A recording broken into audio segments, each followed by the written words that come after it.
I'm Edward, here to keep you company as the day winds down. Tonight, greetings to Massachusetts. Let us know where you're listening from, and we'll say hello to another place next time. Subscribe if these stories bring you comfort. Now, settle back and listen. Chapter 1. A Parcel Delivered by Hand. Spring had arrived in St. Mary Mead with its customary gentleness, bringing with it those small adjustments to daily life that mark the passage from one season to another. Windows that remained firmly closed throughout the winter months were now opened a little earlier each morning, allowing the softer air to drift through sitting rooms and bedchambers. The church notices, posted weekly on the board beside the lich gate, had begun to reflect a shift in parish business from the solemn observances of Lent toward the more cheerful matters of upcoming weddings and christenings. Conversations in the village shops and at the weekly market had taken on a lighter quality, turning with natural curiosity to the question of who was marrying whom and whether the match in question would, as Mrs. Bantry had put it rather candidly over tea, actually last. Miss Jane Marple, seated in her comfortable sitting room, with her knitting basket close at hand, observed these familiar rhythms with the affection of one who had witnessed their repetition for many years. The crocuses had finished their brief display in her garden, and the daffodils were beginning their own turn beneath the apple trees. Through the window she could see Mrs. Clement, the vicar's wife, passing along the lane with her shopping basket, and she reflected that it was precisely this time last year that the Clement's youngest daughter had announced her engagement to that rather earnest young man from the neighbouring village. The wedding had taken place in June, and the marriage appeared to be progressing quite satisfactorily. Yet there was, Miss Marple had learned over a considerable lifetime, a wariness required when observing the social calendar of an English village. Weddings brought joy, certainly, but they also brought to the surface those complicated feelings that people carried regarding their own choices, their own paths taken or abandoned.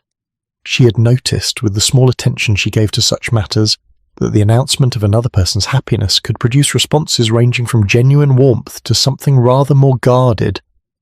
The disturbance, when it came, arrived in a form that was itself unremarkable. A parcel not large, wrapped in brown paper and tied with string, was delivered by hand one mild Tuesday afternoon to the Larches, the pleasant stone cottage at the edge of the village green, where Mrs. Margaret Hale had taken up residence following her recent marriage. The delivery was made not by the regular post, but by Mr. Edwin Pierce himself, walking slowly up the short path to the front door with the parcel tucked carefully beneath his arm. Mr. Pierce was a figure familiar to everyone in St. Mary Mead, though he was perhaps noticed less than some of the more prominent villagers. He was elderly now, somewhere past his 70th year, with that particular quality of mildness that some men acquire in their later decades. His clothing was always neat but never new, his manner unfailingly courteous without being effusive. He had lived in the village for as long as anyone could recall, had worked for many years as a clerk in a solicitor's office in the nearby market town, and had been regarded throughout his life as one of St. Mary Mead's most obliging residents. If something needed organising for the church fete, or if paperwork required sorting for the Women's Institute, Mr. Pierce could be relied upon to assist without complaint or expectation of recognition.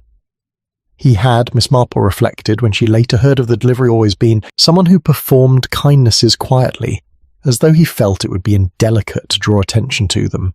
Mrs. Hale herself was a more recent addition to the permanent population of St. Mary Mead, though she was not precisely a newcomer. She had been born Margaret Fielding in the village some 42 years earlier, and had grown up in one of the smaller cottages near the church. Her childhood had been unremarkable by village standards, though those with longer memories recalled that she had spent many years caring for her mother, who had been an invalid for a considerable period before her death. Margaret had left St. Mary Mead in her late 20s, taking a position as a companion to an elderly lady in Bath, and had been away for the better part of 15 years.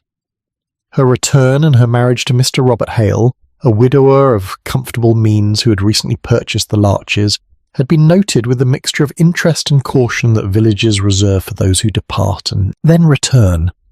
She was a handsome woman, Miss Marple had observed at church the previous Sunday, with a composure that spoke of someone who had learned to manage her own company and her own thoughts. Her hair, now showing traces of grey, was arranged simply, and her clothing reflected good taste without ostentation. She had greeted her old neighbours with warmth, but not excessive familiarity, striking that difficult balance between acknowledging the past and establishing her new position. The parcel Mr. Pierce delivered contained, as was discovered when Mrs. Hale opened it in the privacy of her sitting room, a modest piece of antique silver. It was a brooch, oval in shape, with workmanship that suggested it had been crafted many decades earlier. The design was simple but elegant, the sort of piece that might have been worn by a woman of moderate means on Sundays or special occasions. Accompanying the brooch was a note, written in Mr. Pierce's careful hand, congratulating Mrs. Hale on her marriage and expressing what he described as long-delayed good wishes. The note was brief, ending with the hope that she would accept this small token with his compliments and his apologies for the tardiness of its arrival. That evening, as the spring light faded and the village settled into its customary quiet, Mr. Edwin Pierce died in his sleep. His housekeeper, Mrs. Dawson, discovered him the following morning when she arrived to prepare his breakfast. He was lying peacefully in his bed, his hands folded across his chest, his expression suggesting that he had simply drifted from sleep into something deeper.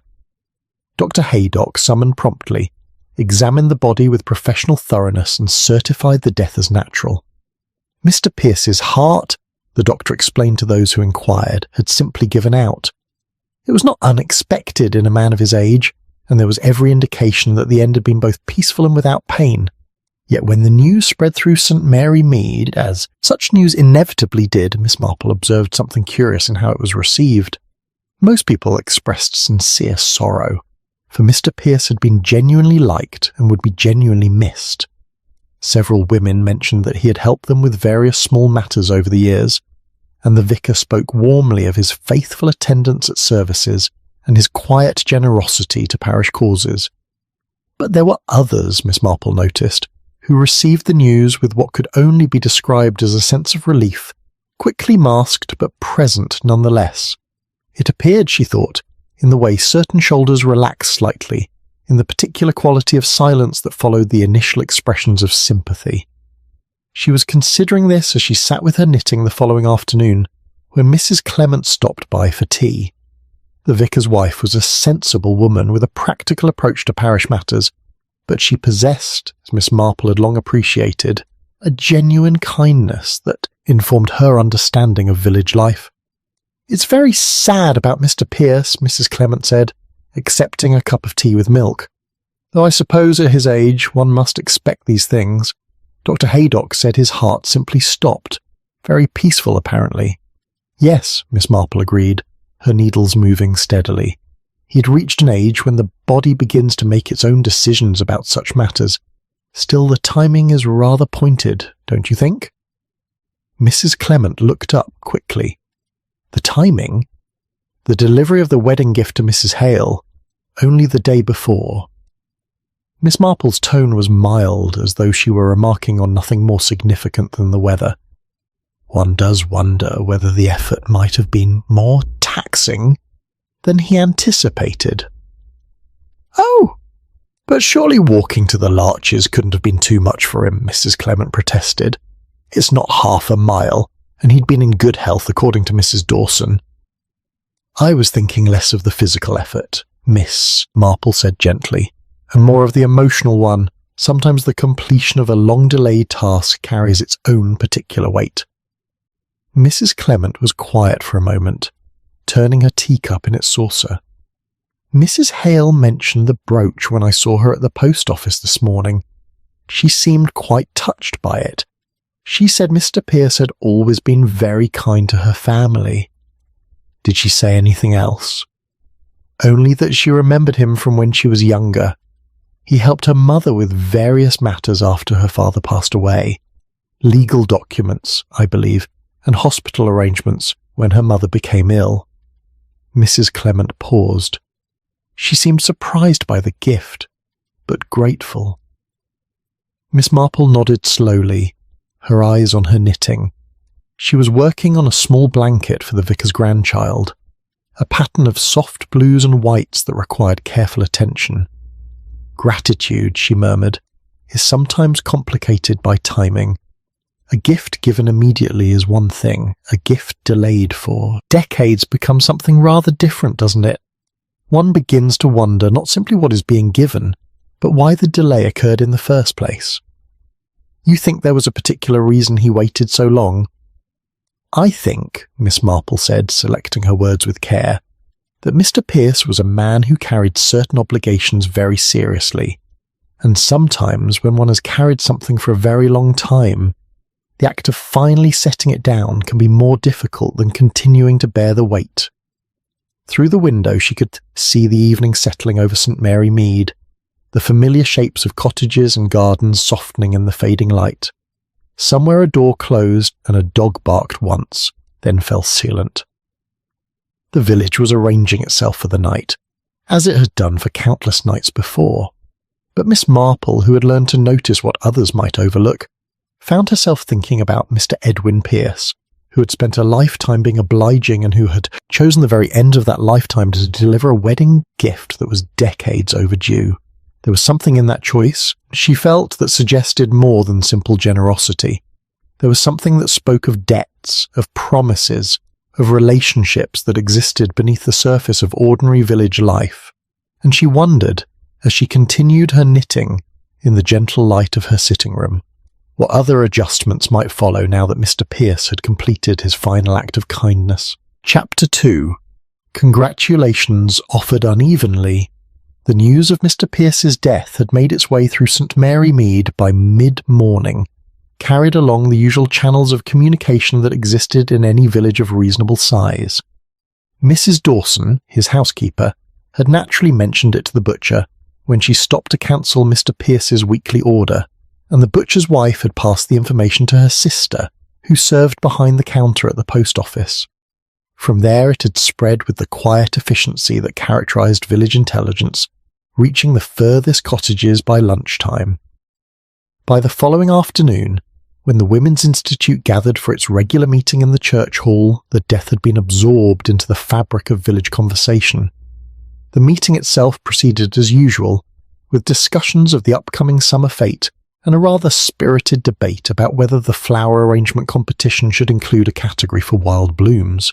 But during the interval for tea and biscuits, attention turned naturally to Mr. Pierce, and from there, with a delicacy that was perhaps inevitable to the subject of Mrs. Hale's wedding, Miss Marple, pouring tea at one of the long tables, observed the progression of the conversation with the attention she had cultivated over many years.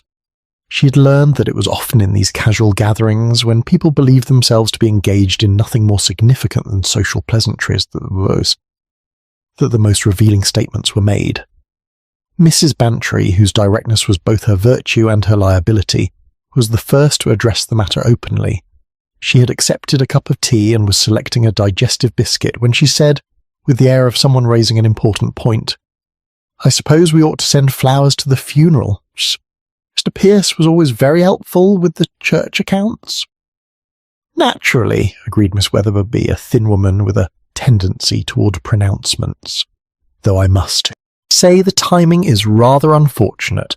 Poor Mrs. Hale has only just settled into the Larches, and now this happens." "The timing?" Mrs. Price, who'd kept the village shop, looked up from her teacup with polite inquiry. "Well, the wedding gift, of course," Miss Weatherby said, lowering her voice slightly lower, though there was no full need for discretion in a room where everyone was listening anyway. "I understand he delivered it personally just the day before he passed. It must have been one of his last acts." There was a brief silence, the kind that follows when something has been stated that everyone already knows but has not yet been formally acknowledged in group conversation. Miss Marple, refilling the teapot from the large urn, noticed how the silence resolved itself differently among the women present. Some nodded with genuine sympathy, their faces reflecting a simple sadness at the loss of a kind neighbour. Others, however, wore expressions that suggested something more complex, a mixture of regret and what might almost have been discomfort. Mrs. Clement, who had a gift for smoothing over awkward moments, spoke with warm sincerity. "It was very thoughtful of him. Mrs. Hale told me it was a lovely brooch, quite old and well crafted. She seemed quite touched by the gesture." "Oh, I'm sure she was," said Mrs. Bantry. though one does wonder why he waited so long to give it. I mean to say, she's been married nearly 2 months now. The wedding was in late February, wasn't it? Early March, corrected Miss Weatherboom. A small ceremony, very tasteful, just family and a few close friends. Miss Hartnell, who had been listening quietly while working her way through 2 ginger biscuits, now contributed her observation. I believe the brooch was quite valuable. At least that's what I heard. Antique silver, Victorian workmanship. Rather more than one might expect for a belated wedding gift, don't you think? The comment hung in the air with a weight that its speaker might not have entirely intended. Miss Marple, who had now seated herself at the edge of the group with her own cup of tea, noticed how the word more had been emphasised ever so slightly, turning what might have been a simple statement into something that invited speculation. "I'm sure Mr. Pierce meant it kindly," said Mrs. Price, though her tone suggested she was not entirely certain of this. "He was always a generous man." "Generous, yes," agreed another voice belonging to Mrs. Foster, a widow who lived in one of the cottages near the post office. "Though I must confess I always thought his generosity had its limits. He helped with things, certainly, but he was never what you might call extravagant." "Perhaps he felt a particular obligation," suggested Mrs. Clement, who Miss Marple suspected was trying to guide the conversation towards safer ground. "Mrs. Hale's mother was an invalid for many years, and I believe Mr. Pierce assisted the family during that difficult time. It would be natural for him to take an interest in Margaret's happiness." This reference to the past seemed to shift something in the atmosphere of the gathering. Several of the older women exchanged glances, and Miss Marple observed that Miss Weatherby had developed a sudden interest in straightening the doily beneath her teacup.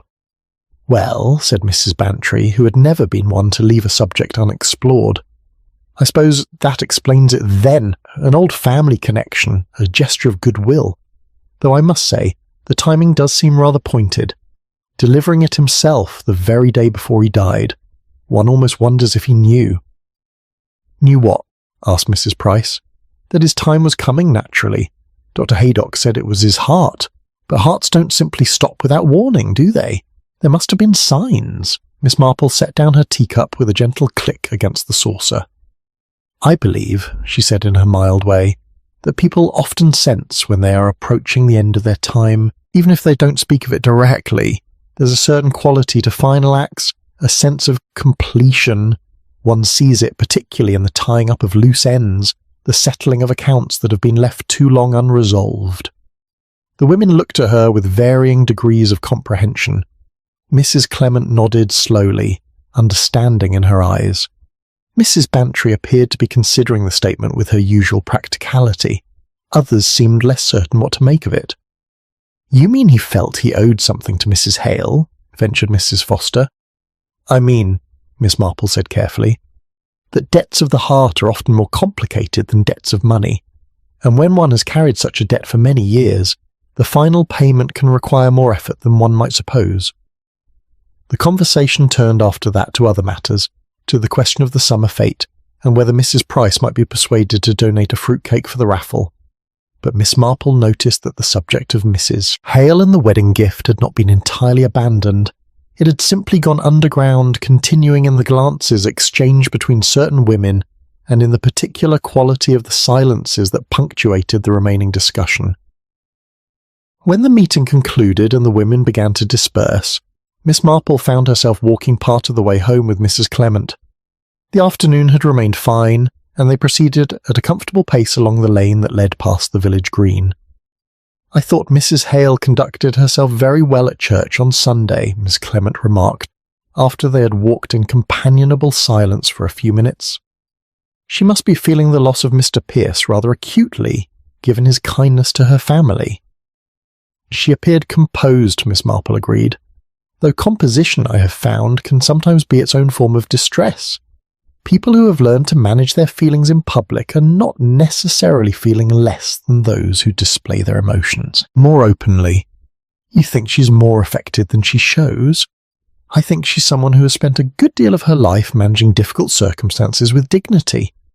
One develops habits in such situations, the habit of gratitude, for instance, even when one isn't entirely certain what one is grateful for." Mrs. Clement glanced at her companion with curiosity. "You noticed something at the meeting, didn't you? Something about how people were speaking of the gift." Miss Marple smiled slightly. "I noticed that congratulations, when offered to someone who is married relatively late in life and under circumstances that are not entirely understood by her neighbours, tend to be offered with a certain unevenness.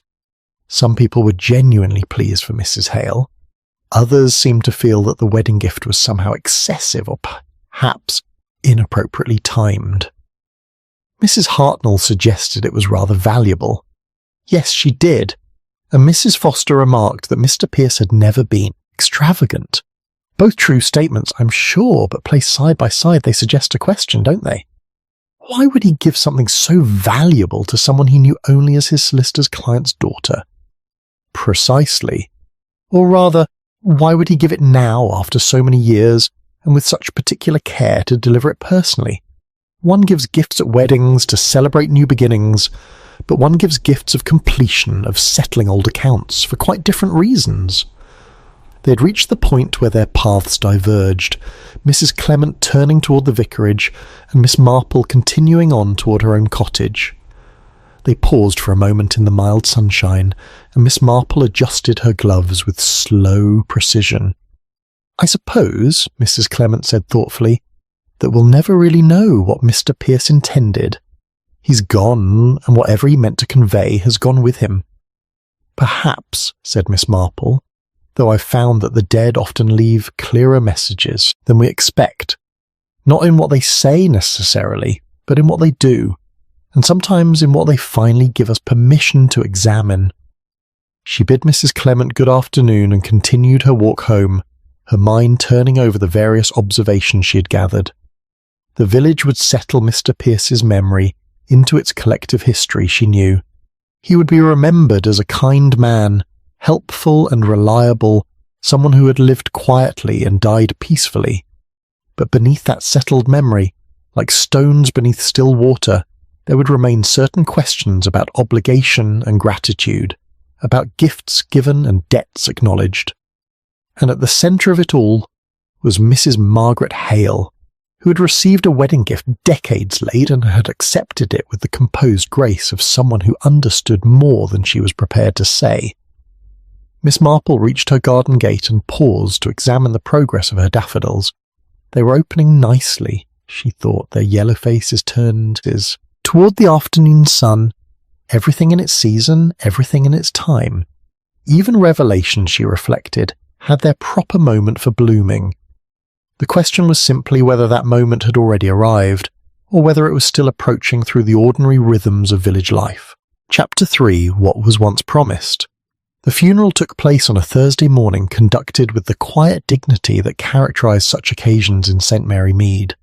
The church was respectably full, though not crowded, with those attending drawn from the various corners of village life that Mr. Pierce had touched during his long residence.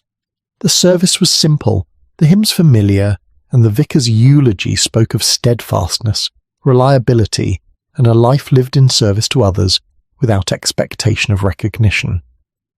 Miss Marple, seated in her usual pew, observed that Mrs. Hale was present, dressed in dark grey rather than full mourning, her composure absolute throughout the service. She sat alone, her husband having been called away on business matters that could not be postponed. Several villagers nodded to her as they took their seats, and she acknowledged them with small gestures of recognition, but she made no particular display of grief. After the committal at the churchyard, the mourners dispersed gradually, some returning directly to their homes, others gathering in small clusters to exchange final reflections on the deceased. Miss Marple, who had intended to visit the grocer's shop on her way home, found herself drawn instead to a conversation taking place near the lich gate between Miss Weatherby and Mrs. Foster, the latter having been joined by her sister Mrs. Archer, who had travelled from the neighbouring village for the occasion. "A good turnout," Mrs. Archer was saying as Miss Marple approached at an unhurried pace that suggested she was merely passing by. Edwin Pierce was well regarded, evidently. "Oh, yes," Miss Weatherby replied. "He'd been part of the village for as long as anyone can remember. Longer than I've been here, certainly. and I came to St. Mary Mead in 1923. Was he a native then? I believe so, though his family weren't particularly prominent. His father kept the hardware shop, I think, or perhaps it was his uncle. The distinction escapes me now. Miss Weatherby adjusted her hat, which the light breeze was threatening to disarrange. He was engaged once, you know, before the war, the Great War, I mean. This statement, delivered with the casual authority of someone imparting established fact, caused Mrs. Foster to look up with renewed interest. I'd forgotten that. Or perhaps I never knew it properly. Who was the young lady? I can't recall her name, Miss Weatherby admitted, with a faint tone of frustration at the gap in her knowledge. It ended before anything came of it. No scandal, no particular unpleasantness. Simply one of those engagements that dissolve when circumstances prove inconvenient. Miss Marple, who had paused to examine a notice about the parish magazine, contributed gently to the discussion. Eleanor Fielding, I believe. At least that was the name mentioned to me when I first came to the village. The three women turned to her with varying expressions of surprise and recognition. Mrs. Foster nodded slowly. Of course, Eleanor Fielding. She married someone else, didn't she? Someone more established. She married Arthur Fielding, Miss Marple said, her tone suggesting simple recollection rather than any particular emphasis. A clerk with the railway company, I understand. They had a daughter, Margaret. There was a brief silence as this information settled into its proper context. Mrs. Archer, who was less familiar with the intricacies of St. Mary Mead's history, looked puzzled. Margaret Fielding? Is that the same Margaret who just married Mr. Hale? The very same, confirmed Miss Weatherby. I hadn't made the connection, but yes, of course. Eleanor Fielding was Margaret's mother, and Eleanor was engaged to Edwin Pierce before she married Arthur Fielding instead. The implications of this revelation seemed to spread through the small group like ripples on still water. Mrs. Foster, who had known both families in their earlier years, spoke with the authority of direct observation. I remember Eleanor Fielding, though only slightly. She was a handsome woman, but not robust. She was ill for many years before she died. Margaret cared for her quite devotedly. And Edwin Pierce helped them, Miss Marple added quietly. With the arrangements, the paperwork, the various practical matters that arise when someone is chronically unwell. Miss Weatherby was frowning slightly, working through the sequence of connections. So Edwin Pierce was engaged to Eleanor, Eleanor married someone else, and then years later Edwin helped Eleanor and her daughter when Eleanor became ill. That seems rather charitable of him, considering. Or perhaps, suggested Miss Marple, seemed less complicated to help than to withhold help. One can maintain a connection without acknowledging what that connection once was. It's often easier than making a complete break. Mrs. Archer, practical in her assessments, returned to an earlier point. But why did the engagement end? You said there was no scandal. I don't believe anyone ever spoke of the reason directly, Miss Weatherby said. These things were handled more discreetly in those days. People simply understood that an engagement had been broken and left it at that. Mrs. Foster, however, had begun to recall certain details that had been buried beneath years of accumulated village history. I think, she said slowly, that it had something to do with the war. Edwin was about to be called up, and Eleanor's father had died quite suddenly. She needed security, stability. Edwin was a clerk with prospects certainly, but he was young and untested, and there was the question of whether he'd return from France. Arthur Fielding was older, in a reserved occupation. He could offer immediate protection. So she chose safety over romance, Mrs. Archer concluded, with the brisk pragmatism of someone who had made similar calculations in her own life.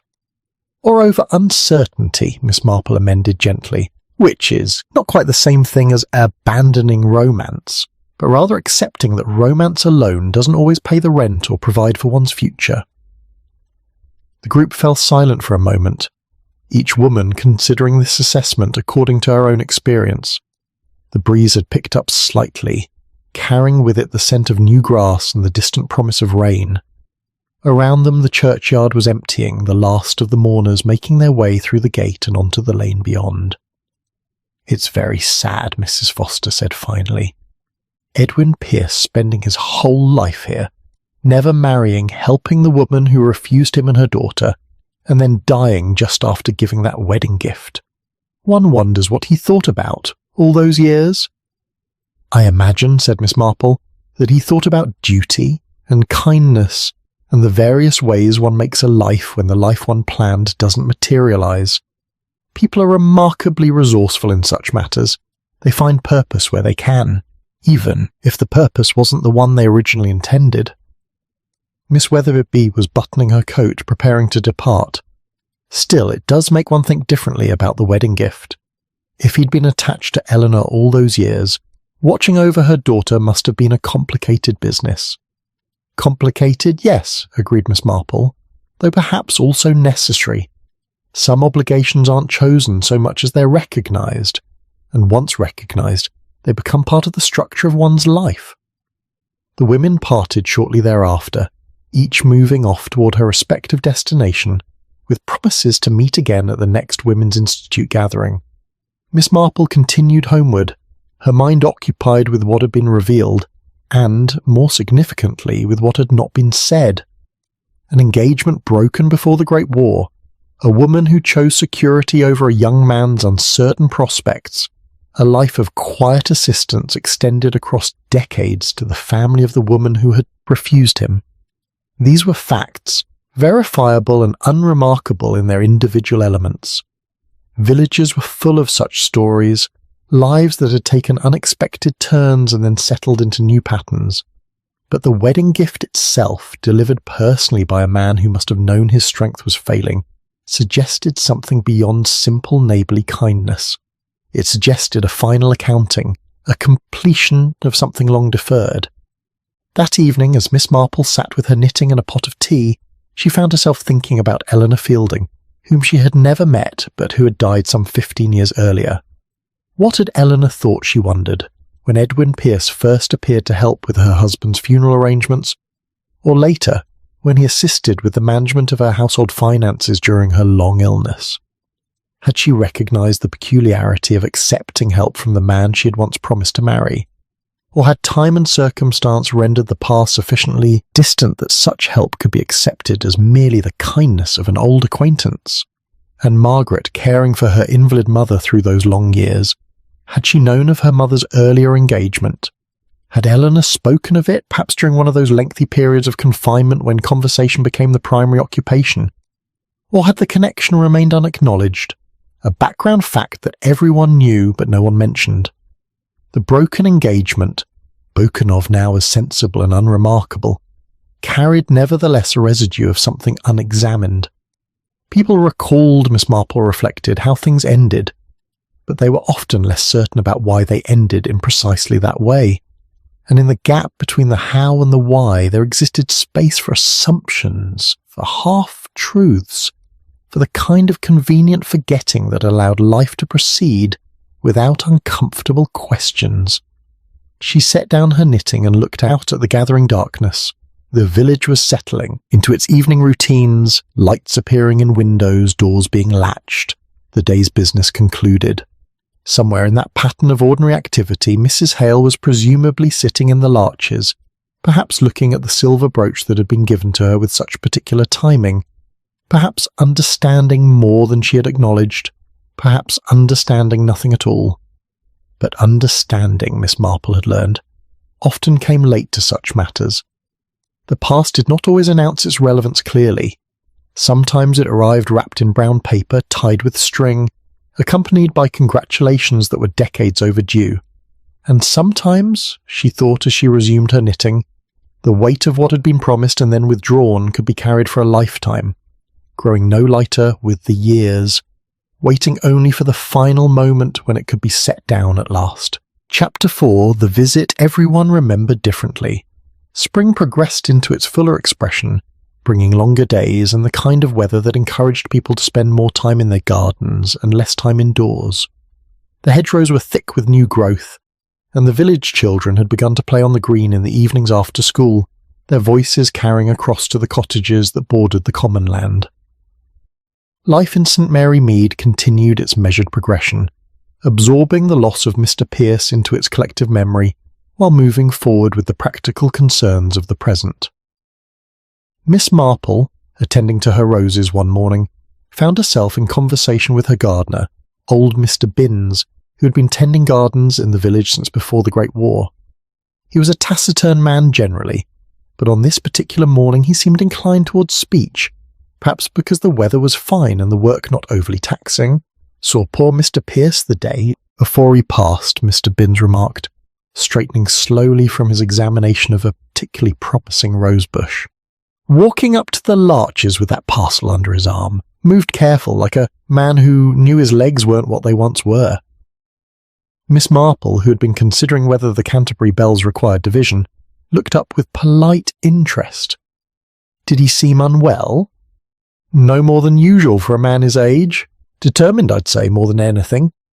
Had that look about him, like he'd made up his mind to do something and meant to see it through regardless. Mr. Binns paused to remove his cap and wipe his forehead with a handkerchief of alarming antiquity. Course, Mrs. Trimble from the post office saw him too later in the afternoon. She reckoned he stayed at the Larches a good while. 20 minutes at least, she said. Mrs. Trimble has a clear view of the Larches from the post office window, Miss Marple observed mildly. That she does, agreed Mr. Binns with the ghost of a smile. Clear enough to keep track of who comes and goes, at any rate, though she's not the only one has noticed. Young Mrs. Harrison mentioned it to my daughter, said she passed the Larches while walking her baby and saw Mr. Pierce coming down the path. She thought he looked tired but pleased, she said, pleased with himself like. Miss Marple filed this information away with the care she gave to all such observations. People often feel a sense of satisfaction when they've completed a task they've been putting off. Perhaps he was simply relieved to have delivered the wedding gift at last. Mr. Binns returned his attention to the roses, but continued speaking in the desultory fashion of someone thinking aloud. Funny thing, though, Dr. Haydock mentioned to the vicar, and the vicar mentioned it to Mrs. Clement, and Mrs. Clement mentioned it to half the village, I expect, that Mr. Pierce had been in to see him the week before. Just a routine visit, the doctor said, but Mr. Pierce seemed to be asking particular questions about his heart. Wanted to know how much time he might have, sensible like, not worried exactly, but practical. That suggests a degree of self-awareness, Miss Marple said thoughtfully. A recognition that one's time might be limited. Makes you wonder if he knew he needed to get that errand done while he still could. The conversation moved on to other matters, the proper pruning of climbing roses and whether the weather would hold through the weekend, but Miss Marple found her thoughts returning to the image of Mr. Pierce, walking deliberately up the path to the Larches with his carefully wrapped parcel, aware that his heart might fail him at any time, but determined nevertheless to complete this final obligation. Later that same day, Miss Marple encountered Mrs. Price outside the lending library, returning a stack of books that included, she noticed, a biography of Florence Nightingale and a rather sensational detective novel. They walked together for a few minutes and the conversation turned, as conversations in St. Mary Mead inevitably did during this period, to the subject of Mr. Pierce. I still can't quite make sense of it, Mrs. Price confessed, shifting her shopping basket from one arm to the other.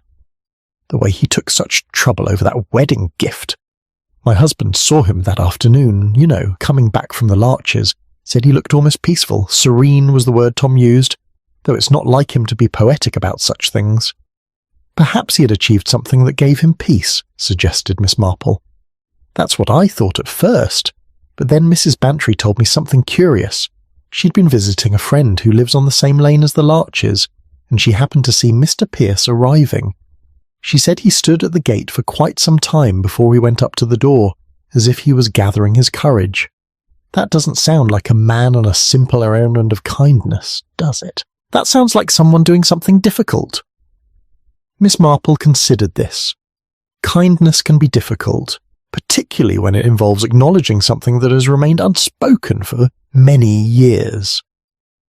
I suppose so, Mrs. Price said doubtfully, though it does make one wonder what there was to acknowledge. It was just a wedding gift after all. They parted at the corner, and Miss Marple continued homeward, her mind assembling the various fragments of observation into a pattern that was beginning to suggest itself. Mr. Pierce had visited the haydock and inquired about his heart. He had stood at Mrs. Hale's gate gathering his resolve. He had stayed for what Mrs. Trimble estimated to be 20 minutes or more. He had emerged looking peaceful, or perhaps pleased, or perhaps merely tired, and then, within hours, he had died. The discrepancies in these accounts were themselves revealing. Mrs. Trimble had noted 20 minutes.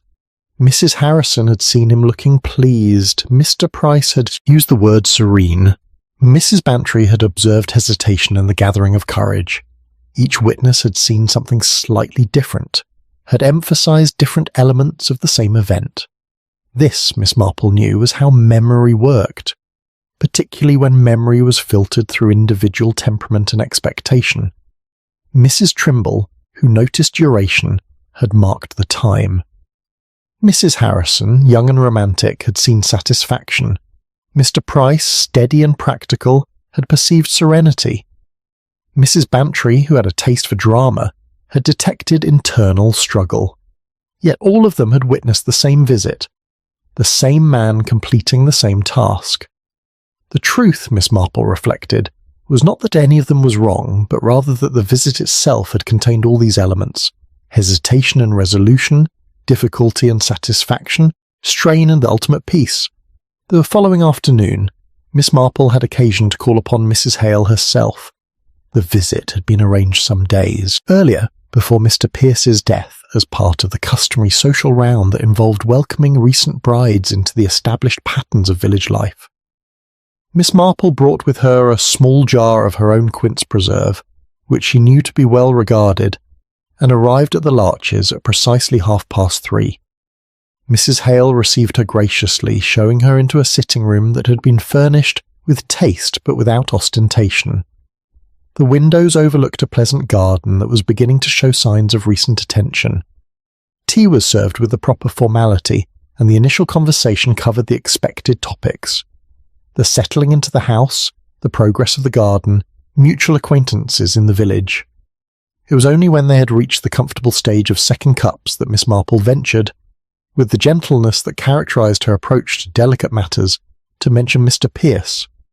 "I understand he called upon you shortly before he passed," she said, selecting a piece of seed cake. "It must have been one of his final visits." Mrs. Hale's composure did not waver, but something in her eyes suggested that the subject was not unexpected. "Yes, he was very kind. He brought the brooch himself, rather than sending it. I was quite touched by the gesture." "It must have been a long visit. I believe someone mentioned that you had a proper conversation." There was the briefest pause before Mrs. Hale replied. "We did speak for a while. He asked about the wedding, about my husband, about how I was finding village life after so many years away, the usual courtesies." "And the brooch?" Miss Marple asked, her tone suggesting nothing more than polite curiosity. "It was a beautiful piece, I understand." "It is, I should say, Victorian silver, quite delicate. He said it had belonged to someone in his family, and that he wanted me to have it." "How thoughtful of him to remember you in that way." Mrs. Hale set down her teacup with great care. "Miss Marple, I sense that you're asking me something beyond the obvious questions about a wedding gift and a courtesy call. If you have concerns, perhaps you might state them more directly." Miss Marple smiled, recognizing in this forthright response the quality of character that had allowed Margaret Fielding to care for an invalid mother for years, and then to rebuild her life in middle age. "I have no concerns, my dear, only observations, and the principal observation is that people remember Mr. Pierce's visit quite differently. Some saw strain, others contentment, some noted hesitation, others satisfaction. It suggests to me that the visit was more significant than a simple delivery of a belated wedding gift." "What do you think it was, then?" Mrs. Hale's voice was steady, but her gaze was direct. "I think," Miss Marple said gently, "that Mr. Pierce came to give you something more than a brooch. I think he came to acknowledge something that had never been properly acknowledged before, and I think that acknowledgement, while perhaps bringing him peace, also required more effort than his heart could sustain." Mrs. Hale was silent for a long moment, her eyes on the garden beyond the window, where the afternoon light was beginning to soften toward evening. When she spoke, her voice carried a weight of recognition. He knew about my mother, about their engagement. He told me that afternoon. He said he'd promised himself he would tell me one day, and that day had come. The brooch had been intended for my mother, purchased before the engagement ended. He'd kept it all these years, and now he wanted me to have it. Not as a wedding gift exactly, but as a completion of something that had never been completed. And how did you receive this information? With gratitude, Mrs. Hale said simply, and with sorrow that he'd carried it alone for so long. I thanked him. We spoke of my mother, of his kindness to our family over the years, and then he left. He seemed tired, but also lighter somehow, as if he'd set down a burden he'd been carrying for too long. Miss Marple nodded slowly, understanding filling the spaces between the words. Memory, she said softly, reshapes itself to be lived with. But truth has its own weight, regardless of how long it's been deferred. Sometimes the act of finally speaking it can be both a relief and an exhaustion. The two women sat together in the gentle afternoon light, the tea growing cold in their cups, understanding passing between them without the need for further explanation. Outside, the village continued its ordinary rhythms, unaware that a truth had been spoken and a burden laid down at last. Chapter 5. A will read without surprise. The reading of Mr. Pierce's will took place on a grey Tuesday morning at the offices of Messrs. Galbraith and Sons, the solicitors who had handled his affairs for many years. The firm occupied a handsome Georgian building in Much Benham, the market town some 3 miles from St. Mary Mead, and Mr. Harold Galbraith, the senior partner, had known Edwin Pierce both professionally and personally for the better part of 4 decades. Those named in the will had received formal notification by post, requesting their attendance at 10 o'clock. The gathering, as Miss Marple learned later that afternoon from Mrs. Clement, had been small but representative of the various spheres of Mr. Pierce's quiet life. The church had been represented by the vicar himself, the Women's Institute by its president, Mrs. Carmichael. Mr. Pierce's former housekeeper, Mrs. Dawson, had attended, as had the secretary of the village cricket club for which Mr. Pierce had kept the accounts for many years, and Mrs. Margaret Hale had been present, arriving precisely on time and departing immediately afterward. The provisions of the will, Mrs. Clement reported over tea in Miss Marple's sitting room, had been entirely unsurprising in their character, though perhaps more generous in their scope than some had anticipated. The church receives £200 for general maintenance, Mrs. Clement said, consulting a small notebook in which she had recorded the details. The Women's Institute receives £100 for its charitable activities. Mrs. Dawson receives £150 in recognition of her loyal service, and the cricket club receives £50 toward the pavilion repair fund. All very proper, Miss Marple observed, pouring tea into her guest's cup, and entirely in keeping with what one would expect from a man of Mr. Pierce's temperament and means. Yes, Mr. Galbraith mentioned that the total estate was valued at just over £3,000, which is quite respectable for a retired clerk. There were a few smaller bequests as well, £10 each to several local charities, that sort of thing. Mrs. Clement paused, turning a page in her notebook. And then there was the bequest to Mrs. Hale. Miss Marple's knitting needles continued their steady rhythm, but her attention had sharpened. Indeed, £250, with a particular notation. The will specified that the money was given in recognition of an old obligation and with deep gratitude for the kindness shown by her late mother. Those were the exact words Mr. Galbraith read out. How did Mrs. Hale respond? With perfect composure, according to the vicar. She thanked Mr. Galbraith for informing her, made no comment about the amount or the phrasing, and left as soon as the formalities were concluded. The vicar said she seemed neither surprised nor distressed, simply accepting.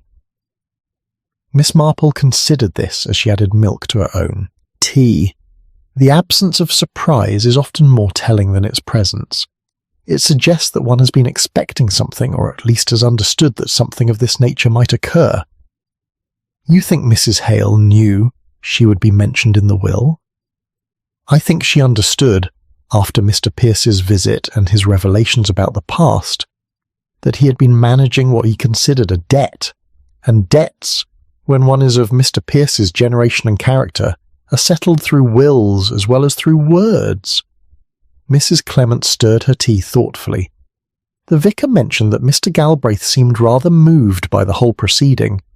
Apparently Mr. Pierce had updated his will only 6 weeks ago, adding the bequest to Mrs. Hale and adjusting several other provisions.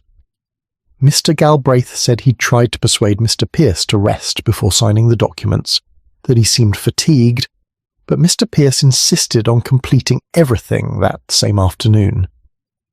6 weeks ago, Miss Marple repeated softly, which would have been shortly after Mrs. Hale's wedding became known in the village. Yes, I suppose it would have been. Mrs. Clement set down her teacup and looked directly at her hostess. You've been thinking about this a great deal, haven't you? About Mr. Pierce and Mrs. Hale, and what truly passed between them? I've been observing certain patterns, Miss Marple admitted. Who will often believe that secrets remain secret, but in truth they merely become unspoken.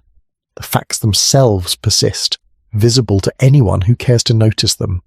Mr. Pierce's long engagement to Eleanor Fielding, Eleanor's marriage to another man, Mr. Pierce's subsequent assistance to Eleanor's family, these things were all known in the way that village matters are known. What was perhaps less obvious was the emotional structure that supported those facts. And what structure do you perceive? Miss Marple set aside her knitting and reached for her teacup. I perceive a man who transferred his intended loyalty from the woman who refused him to her daughter. Not romantic love, you understand, but something perhaps more durable, a sense of responsibility, of protective regard. He had meant to care for Eleanor. When that became impossible, he cared for Margaret instead, though neither of them acknowledged it openly. But why keep it hidden? Why not simply explain that he felt a duty to his former fiancée's child? Because, Miss Marple said gently, such an explanation would have required Eleanor to acknowledge publicly that she had refused him. It would have made Margaret conscious that she was receiving charity from a rejected suitor, and it would have placed Mr. Pierce himself in the position of claiming credit for his generosity. All three outcomes would have been uncomfortable, possibly damaging. It was simpler and kinder to allow the help to appear as nothing more than neighbourly assistance. Mrs. Clement nodded slowly, understanding beginning to illuminate her features. So the will's bequest is the first public acknowledgement of what had been a private arrangement. Precisely, and the phrasing is careful. In recognition of an old obligation, not old affection or old attachment, but obligation. It suggests duty rather than sentiment, responsibility rather than romance. It protects all three of them, even though two are now beyond the reach of village gossip. They sat in silence for a few moments, the only sound the gentle tick of the mantel clock and the occasional rustle of new leaves outside the window. Miss Marple had resumed her knitting, but her mind remained occupied with the question of what Mr. Pierce's final accounting truly represented. The afternoon post brought an unexpected addition to her reflections. Among the usual collection of parish notices and advertisements was a letter from Mrs. Bantry, who was visiting her daughter in London, but maintained a lively correspondence with village affairs. The relevant passage read, I've been thinking about poor Mr. Pierce and that mysterious wedding gift, and I remembered something rather odd. Years ago, it must have been just after the Second War ended, I encountered Mr. Pierce at the jeweller's in Much Benham. He was having something cleaned and repaired, and when I asked about it out of pure nosiness, he became quite flustered, and said it was a family piece he'd been meaning to see to for years. At the time I thought nothing of it, but now I wonder if it wasn't that very brooch he gave to Mrs. Hale. If so, he'd been maintaining it, keeping it ready for decades. What do you make of that? Miss Marple made quite a lot of it. The image of Mr. Pierce taking a brooch to the jeweller for cleaning and repair, preserving it through the years with no clear recipient in mind, suggested a peculiar form of faithfulness. He had kept Eleanor's brooch as one might keep a promise, maintaining its condition against some future need or obligation that he could not quite name but felt nevertheless, and when Margaret's wedding had been announced, That future obligation had finally acquired a shape and a purpose. The brooch, kept ready for decades, had found its intended recipient. Not Eleanor herself, who was long dead, but Eleanor's daughter, who represented both the continuation of Eleanor's life and the conclusion of Edwin's watchful care. That evening, as the light faded and St. Mary Mead settled into its customary quietness, Miss Marple found herself at her window, looking out at the village she knew so well. Somewhere in one of those cottages, Mrs. Hale was presumably considering the bequest she had received, understanding perhaps more fully now the nature of the man who had watched over her from a distance, who had helped without explaining, who had carried his obligation with such scrupulous care that it had become invisible to everyone except himself. The will had occasioned no scandal, no surprise, no disturbance to the village's tranquillity. People would speak of Mr. Pierce's generosity, would approve of his proper recognition of the church and various worthy causes, would think it kind that he had remembered his housekeeper and the woman whose mother he had once courted. It would all settle into the comfortable narrative of a good man disposing of his modest wealth in appropriate ways. But beneath that comfortable narrative, Miss Marple perceived something more complex and more poignant. She saw a life shaped entirely by a single refusal, a single moment when a young woman had chosen security over possibility. She saw how that refusal had redirected Edwin Pierce's entire existence, transforming what might have been love into what became duty, what might have been marriage into what became guardianship from Ivha. And she saw, with the clarity that came from long observation of human nature, that such transformations were never complete, never entirely successful. The brooch, preserved and maintained for 40 years, testified to the persistence of what could not be spoken. The will, with its careful phrasing of obligation, testified to the final reckoning of accounts that could never truly balance. Mr. Pierce had lived his entire adult life in the shadow of Eleanor Fielding's choice, and even in death, even in the disposition of his worldly goods, that choice continued to shape how his generosity was understood and expressed. It was, Miss Marple thought as she drew the curtains against the evening, a particularly English form of tragedy, quiet, courteous, and ultimately fatal to no one but the person who had borne it longest. Chapter 6. The Shape of a Debt. The days following the reading of the will brought a subtle shift in how the village spoke of Mr. Pierce. Where before he had been remembered simply as helpful and obliging, now there emerged a more nuanced portrait, assembled from fragments of recollection that people had not previously thought to connect. It was as though the formal acknowledgement of his obligation to the Fielding family had given permission for older memories to surface and arrange themselves into a clearer pattern. Miss Marple, who had long understood that village memory operated rather like a palimpsest, with newer impressions overlaying but not entirely obscuring older ones, listened with particular attention to these emerging recollections. She heard them in the grocer's shop, in conversations after church, in the casual exchanges that took place when women met on the lane or paused to admire one another's gardens.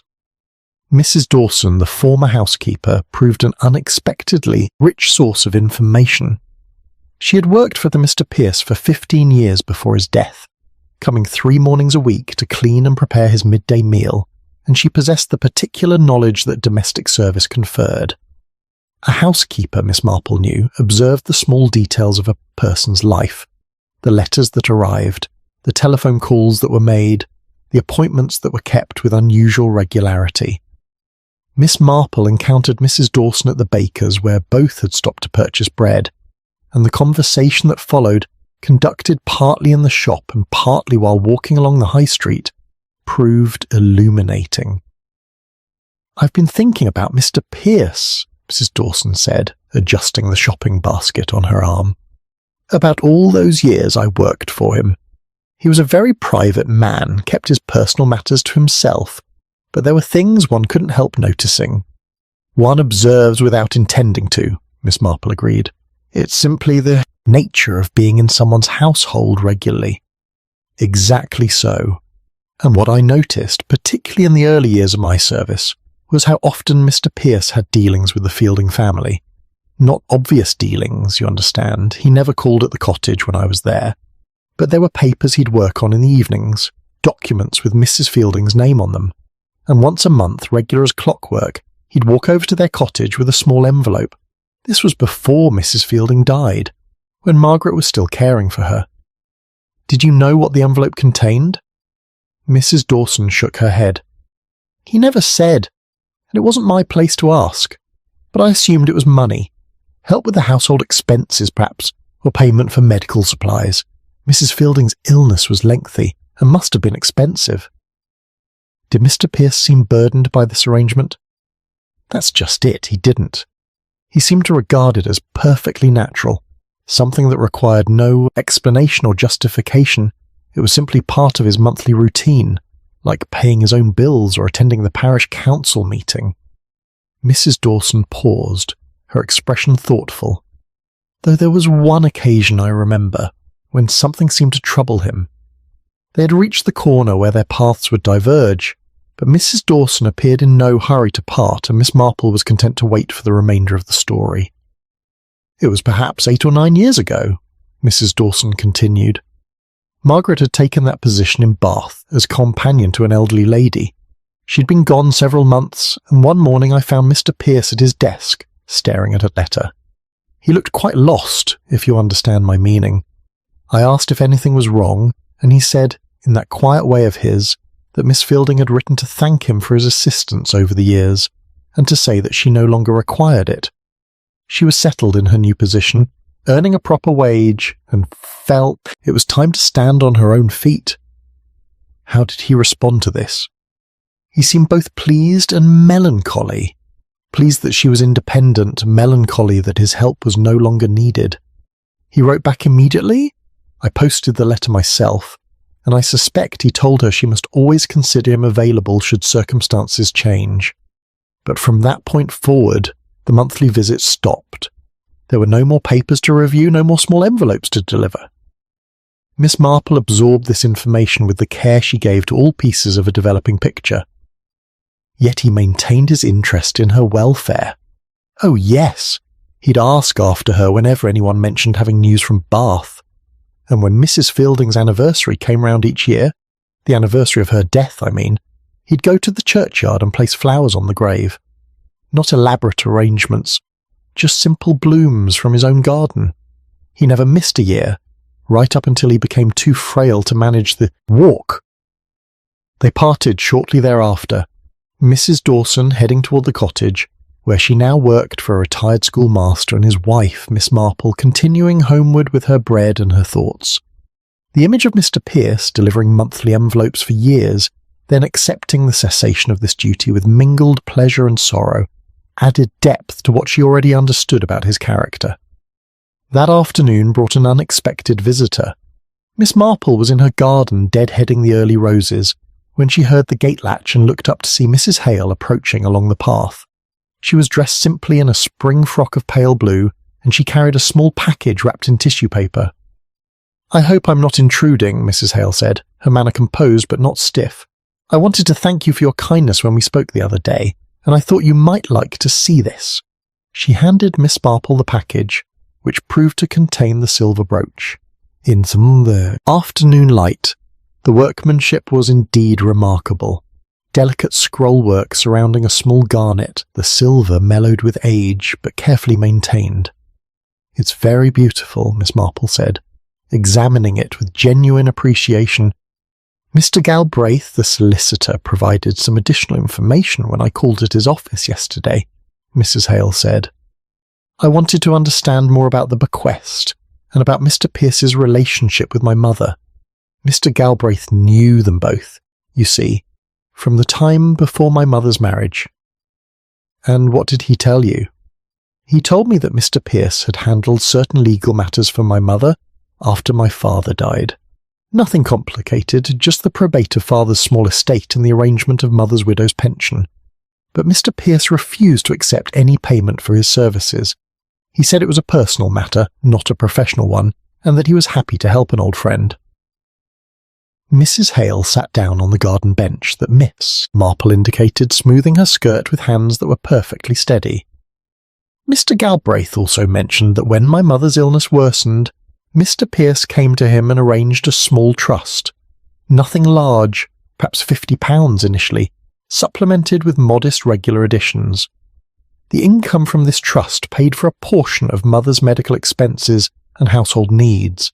When Mother died, the trust continued, though the payments went to me directly. I never knew where the money came from. I assumed it was some provision my father had made, or perhaps assistance from a charitable organisation. But it was Mr. Pierce's own money. His own money, given without recognition or expectation of gratitude. When I left for Bath, I wrote to him. I'd learned by then that he was the source, and told him I no longer needed assistance. He wrote back immediately, saying he was proud of my independence but hoped I would never hesitate to ask if circumstances changed. Miss Marple handed back the brooch, wrapped once more in its tissue paper. He fulfilled what he considered his obligation to your mother by caring for you. It must have given him considerable satisfaction to know you were settled and independent. Yet he kept the brooch all those years, and when I married, he felt compelled to give it to me, along with the truth about his relationship with my mother. Mrs. Hale's voice remained steady, but there was emotion beneath the composure. I've been trying to understand what he wanted me to feel. Gratitude? Guilt? Some combination of both? I don't believe he wanted you to feel guilt, Miss Marple said gently. Men like Mr. Pierce don't perform kindness in order to create obligations in others. They do it because they themselves feel obligated. The debt he was settling was his own, not yours. But what debt? My mother chose to marry my father. That was her right, her decision. Mr. Pierce had no obligation to her after that. Perhaps not in law, or even in conventional morality, Miss Marple agreed. But the heart creates its own obligations, particularly when what was promised cannot be fulfilled as originally intended. Your mother needed security when Mr. Pierce couldn't provide it. He accepted that. But I suspect he never quite accepted that his responsibility to her welfare had ended. He simply redirected it toward ensuring that her daughter would be cared for in her absence. Mrs. Hale looked down at the brooch in her hands. It seems a heavy burden to carry for an entire lifetime. Love often is, Miss Marple said quietly. Even when, perhaps especially when, it has nowhere to go except into duty and quiet acts of assistance.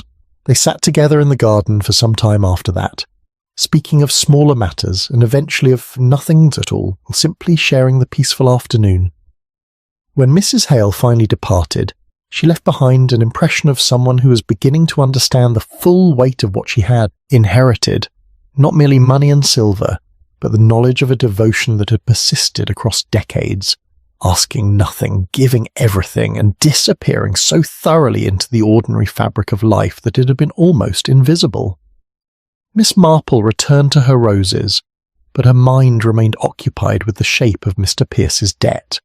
It was, she reflected, the particular tragedy of such situations that the debtor often felt the obligation far more keenly than the creditor. Eleanor Fielding had likely given little thought to the young man she'd refused, focusing instead on the practical necessities of raising a child and managing an illness. But Edwin Pierce had measured out his entire life against that refusal, finding in it not bitterness but purpose, not resentment but structure. And now, with his death and his final gifts, that structure had been revealed to the one person who had benefited from it without knowing its source. Margaret Hale would live the remainder of her life conscious of what Edwin Pierce had done, understanding at last the full dimension of the debt that had shaped her existence. It was, Miss Marple thought, both a gift and a burden. But then truth often was. Chapter 7, What Had Been Set Aside. May arrived with unseasonable warmth, bringing the kind of weather that sent villagers into their gardens earlier than usual and prompted conversations about whether the summer would be particularly fine or merely deceptively promising. Miss Marple, who had seen enough English summers to know that May's warmth guaranteed nothing about July's temperament, devoted her mornings to the practical work of thinning seedlings, and her afternoons to the less tangible but equally absorbing task of understanding the full shape of Edwin Pierce's life. The pieces were assembling themselves now with greater clarity. She understood the broken engagement, the subsequent marriage, the years of quiet assistance. What remained less clear was the precise nature of the obligation Mr. Pierce had felt. Young men were disappointed in love with considerable frequency, and while such disappointments were painful, they rarely resulted in lifelong devotion to the welfare of the woman who had refused them and her family. The answer, when it came, arrived through a source Miss Marple had not anticipated. Dr. Haydock, making one of his occasional social calls, settled himself in her sitting room, with a cup of tea and the air of a man who had something on his mind. "I've been thinking about Edwin Pierce," he said without preamble, adding sugar to his tea with the precision of someone who knew exactly how sweet he liked it. About his death and what led to it. Medically speaking, it was straightforward enough. Heart failure in a man of advanced years. But there was something about the timing that's been troubling me. Miss Marple set aside her knitting. The timing in relation to the wedding gift? The timing in relation to everything. The visit to my surgery the week before, the questions about his heart, the evident awareness that time was limited. And something else. A conversation we had during that visit that I've been turning over in my mind. He paused to drink his tea, gathering his thoughts. Dr. Haydock was not a man given to unnecessary speech, and when he chose to confide something it was generally worth hearing. Edwin asked me about strain, he continued. Not physical strain particularly, though that was part of it, but emotional strain. He wanted to know whether prolonged worry or concern could weaken the heart over time. I told him what any doctor would, that yes, persistent stress affects the cardiovascular system, though it's difficult to separate such effects from the normal processes of aging. He seemed to be asking about something specific, though he didn't elaborate. Perhaps he was reflecting on his own life, Miss Marple suggested, on the particular stresses he had carried.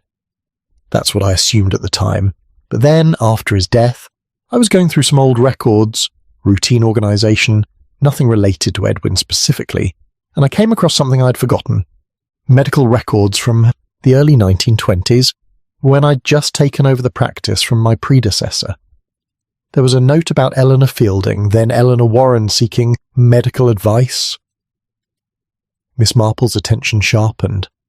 What kind of advice? She was concerned about her father's health. He'd been suffering from what we'd now recognise as early-stage heart disease. She wanted to know how long he might be expected to live, what provisions she should make. This was shortly before her engagement to Edwin Pierce ended, and before she married Arthur Fielding instead. The significance of this information settled between them like a weight, finding its proper resting place. Miss Marple considered it carefully, understanding how it altered the shape of everything she had previously assumed. So Eleanor knew her father was dying, she said slowly, and she needed someone who could provide immediate security, not merely future prospects. Exactly. Edwin Pierce was young, with potential certainly, but he was about to be called up for military service. There was every possibility he wouldn't return, or if he did return, that he'd be damaged in some way. Arthur Fielding was older, in a reserved occupation, earning a steady wage. He could provide for Eleanor, and after her father died, for her mother as well. Did Mr. Pierce know about her father's condition? Dr. Haydock shook his head. I can't say for certain, but my impression from the records is that Eleanor kept it quiet. She didn't want to be seen as desperate or as making decisions based purely on financial necessity. She wanted to maintain her dignity. And Mr. Pierce, not knowing the full circumstances, might have believed she simply preferred Arthur Fielding to him. Until perhaps he later learned the truth. People do talk, especially in villages. Medical confidences are meant to be sacred, but the general fact of someone's illness tends to become common knowledge eventually. Miss Marple picked up her knitting again, her fingers working automatically while her mind pursued this new understanding. When do you suppose he learned the truth? I couldn't say, but I remember my predecessor mentioning years after Eleanor's father died that Edwin Pierce had come to him asking questions about the old man's final illness. This would have been in the late 20s, I think. The predecessor found it odd at the time. Why would a young man with no family connection be interested in the medical details of someone who'd been dead for years? But if Edwin had only recently discovered that Eleanor's father had been dying when she broke their engagement, It would explain his curiosity. He wanted to understand whether she had acted out of necessity rather than preference. Precisely. And having understood that, he would have seen the broken engagement not as a rejection of him personally, but as a sacrifice Eleanor made to protect her family. Dr. Haydock finished his tea and set down the cup with a quiet click. It's the kind of revelation that can transform resentment into something else entirely. Not quite forgiveness, because there was nothing to forgive, but perhaps acceptance with a measure of guilt. Guilt?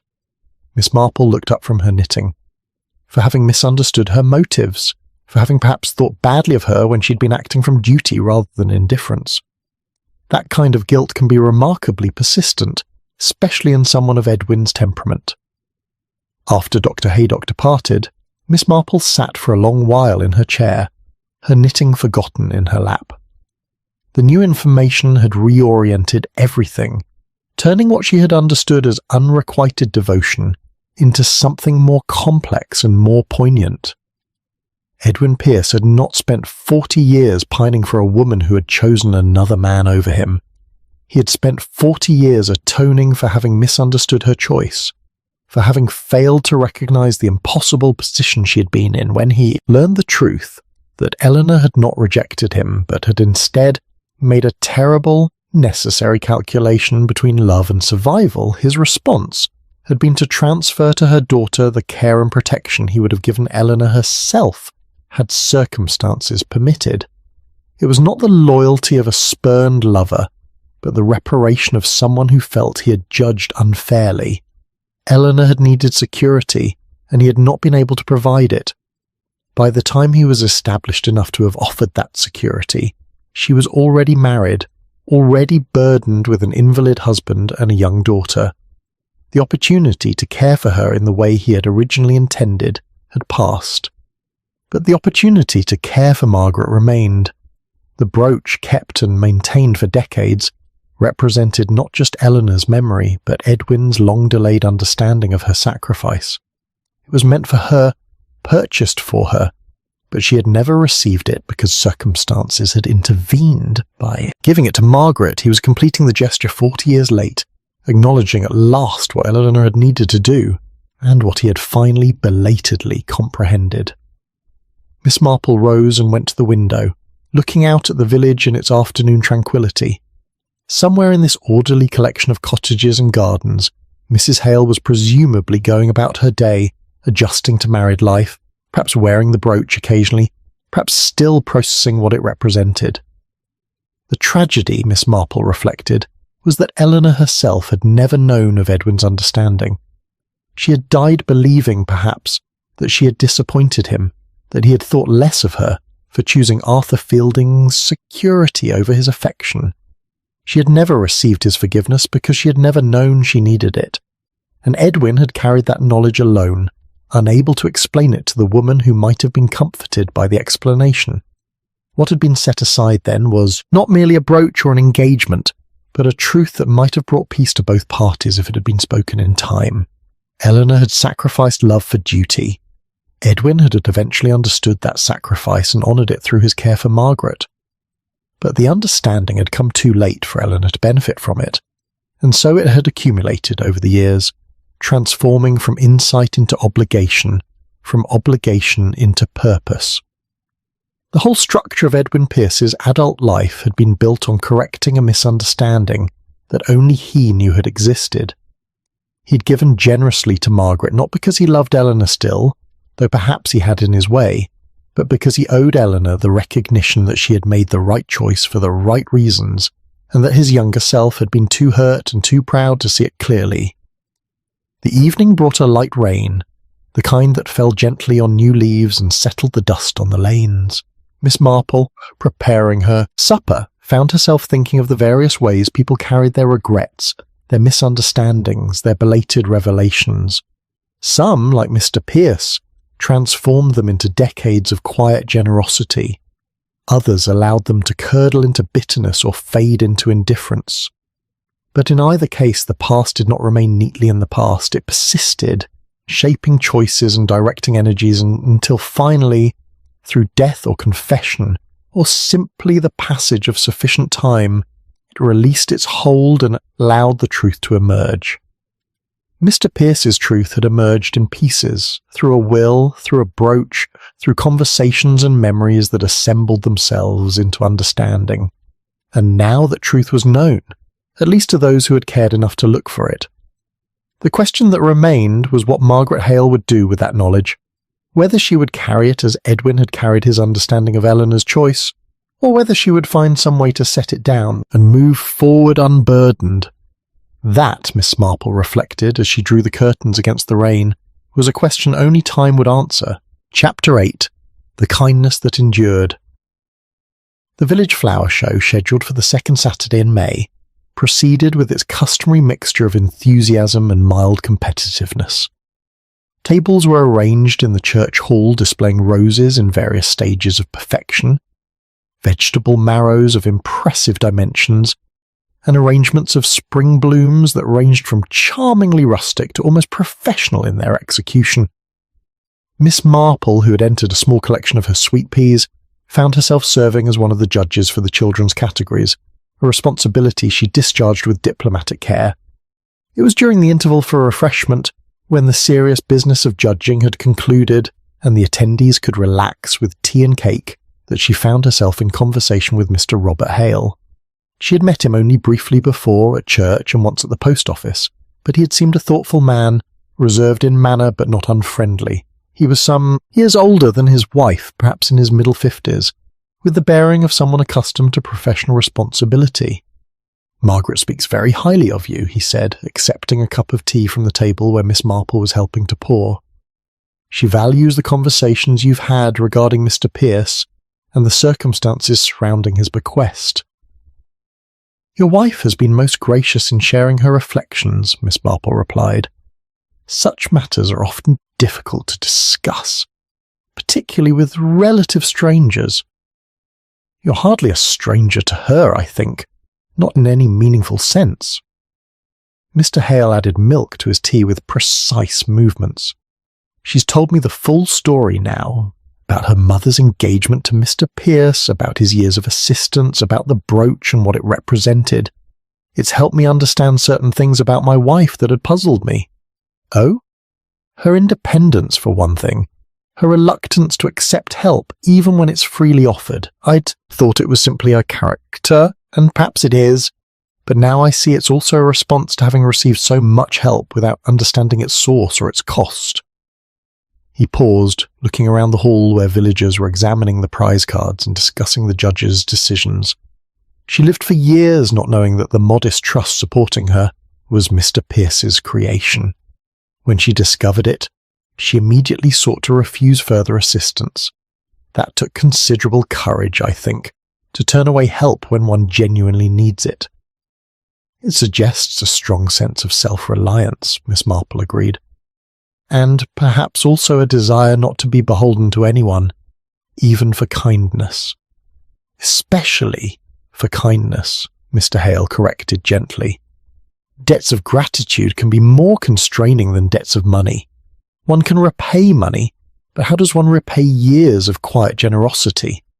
It was, Miss Marple reflected, a perceptive observation from a man who might easily have dismissed the entire matter as ancient history having no bearing on his marriage. Instead, he seemed to be wrestling with its implications, trying to understand what his wife had inherited, along with the brooch and the bequest. "I've been trying to understand Mr. Pierce himself," Mr. Hale continued. "What kind of man maintains such devotion across decades? Margaret believes it was guilt, that he felt he had misjudged her mother's choice and spent his life making amends. But that seems insufficient somehow. Guilt might drive someone to make a single grand gesture, but it wouldn't sustain 40 years of careful, consistent assistance." "Perhaps it wasn't guilt alone," Miss Marple suggested. "Perhaps it was also a kind of purpose. Mr. Pierce never married, never had children of his own. His care for your wife may have given structure to his life, a sense of meaning that might otherwise have been absent." "You're suggesting he needed Margaret as much as she needed his help." "I'm suggesting that the full relationship, though unequal in material terms, may have been more balanced emotionally than it appears. He provided financial assistance. She provided him with someone to care for, someone whose welfare justified his careful economy and modest living. Both parties gained something, even if only one party understood the exchange while it was happening. Mr. Hale considered this, his expression thoughtful. Margaret worries that the effort of delivering the brooch and explaining its history may have hastened his death. She feels responsible in a way, though she knows that's not rational. The effort did hasten his death, Miss Marple said quietly, but not in the way your wife fears. Mr. Hale looked at her sharply. You sound very certain of that. I am certain. Mr. Pierce knew his heart was failing. Dr. Haydock has confirmed as much. He had perhaps weeks or months remaining, and he chose to use that time to complete what he considered his final obligation. The physical strain of walking to the Larches was manageable. The emotional strain of finally acknowledging the truth, that was what taxed him beyond his capacity. You believe the confession itself was fatal? Not the confession alone, but the ending it represented. For 40 years, Mr. Pierce had a purpose, to watch over Margaret from a distance, to ensure she was provided for, to honour what he perceived as his debt to her mother. When he gave her the brooch and explained its history, he was not merely delivering a gift, he was releasing himself from that obligation. And for someone who had organised his entire adult life around that obligation, the release was perhaps more taxing than the burden itself had been. They were interrupted briefly by Mrs. Clement, who needed Miss Marple's opinion on whether the first prize for Best Rose should go to a magnificent pink specimen or to a more delicate white variety. By the time that question was resolved and they could resume their conversation, Mr. Hale had clearly been thinking about what Miss Marple had said. You're suggesting he couldn't survive without his purpose, he said, that having completed his obligation he simply stopped. I'm suggesting that the human body is responsive to emotional states in ways we don't fully understand. Mr. Pierce's heart was weak, certainly, but hearts don't fail according to a strict timetable. They fail when the will to continue becomes insufficient to sustain them. And for Mr. Pierce, the will to continue was bound up with his sense of duty toward your wife. That's a rather terrible thought, Mr. Hale said slowly, that by accepting his confession and his gift, Margaret may have removed his reason to keep living. On the contrary, Miss Marple said firmly, by accepting both, she gave him permission to complete his life's work. He died at peace, Mr. Hale, knowing that the truth had been told and properly received. That's a considerable gift to give someone at the end of their days. Flower show continued around them, with ribbons being awarded and prizes being collected, but Miss Marple found her thoughts drawn back to that Tuesday afternoon when Edwin Pierce had walked up the path to the Larches. He had known, she was increasingly certain, exactly what he was doing. He had consulted Dr. Haydock about his heart. He had updated his will.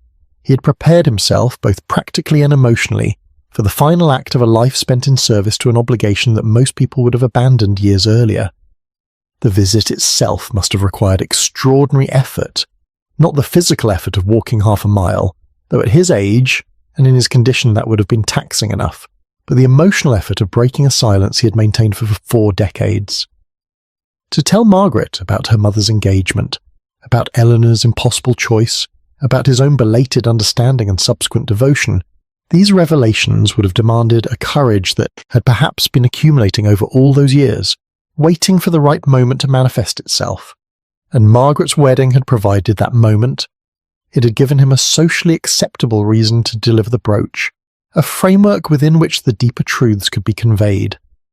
Without the wedding, he might have died with everything unspoken, the brooch still in his possession, the story still secret. But the wedding had created an opening, and he had summoned his remaining strength to walk through it. Later that evening, as Miss Marple sat in her garden enjoying the mild air and the scent of wallflowers, she found herself thinking about the various forms that kindness could take. There was the obvious kindness of direct assistance, the money given, the errands run, the practical help offered in times of need. But there was also the more subtle kindness of bearing a burden alone, so that others need not share its weight. Edwin Pierce had practiced both varieties. He had given material assistance to Eleanor and Margaret for years, helping them through illness and poverty, but he had also given them the kindness of his tawadmus, allowing them to receive his help without the complication of knowing why it was offered, or what complicated feelings lay behind it.